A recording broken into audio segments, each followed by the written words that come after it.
Being a part itong Borracho. Una po sa super excited po ako kahit po. Ngayon po kasi dalawa na po yung management ko. One is Dragon Talent Management and this time po, ano po, Borracho Production.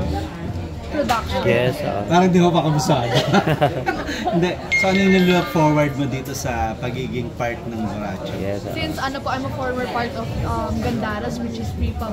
Kali po kaming P-pop. P-pop? Oo. Nabuwag na po. Mas nalulok forward ko po yung acting career. Ready ka ba sa mga, alam natin na yung Borracho is medyo mature, yung mga Sexy. project. Ready ka sa mga mature roles kung sakali? In my 22 years of existence po, siguro masasabi ko, ready naman po. Pero may hangganan po, may mga may limitations. Yes. Hanggang saan yung limitation lang kung sakali? Yan po ay depende po sa film po na maaatas po sa akin. Kung para po talaga, kung kinakailangan po sa movie po or kung ikakaganda niya o kung kailangan ba talaga, why not po.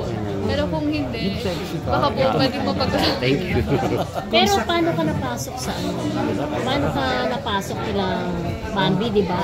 Manager mo. Paano ka na-discover? Na-discover po ako ni Miss Bambi during pandemic. Tapos ano po siya, meron po siyang audition po for P-pop. Actually, hindi po talaga ako marunong sumayaw at kumanta. Talagang inisip ko na lang na sabi ko, pandemic, paano ako mag-artista? Kasi syempre po, ano po ako parang medyo ambisyosa po ako sa buhay, ganun po. Sabi ko, sige, okay lang yan kasi ano ko lang sabi ko, meron ako 1% talent sa sa pagkanta, pagsayaw, pero may 99% ka pala ako ng mukha. Kaya siguro yun yung parang tumatak din kay Miss Bams, kaya mas kinuha niya ako, gano'n. You are good sa sugat sa dugo, diba? So parang medyo sexy, comedy, tapos parang bayaran ka dun, something like that, diba? Parang mas matindi pa ba yung mga gagawin mo mga eksena doon? Parang nagpa-sexy ka rin na. Actually, yun po ay pinag-isipan ko po talaga siya ng malala kasi pa nagpa-pageant din po ako. Sabi ko, Miss Bam, paano ba yung atake ng ano natin? Sabi niya, it's an advocacy film. Kaya sabi ko, sige, since bagay naman po sa personality ko, sa characteristic ko, why not?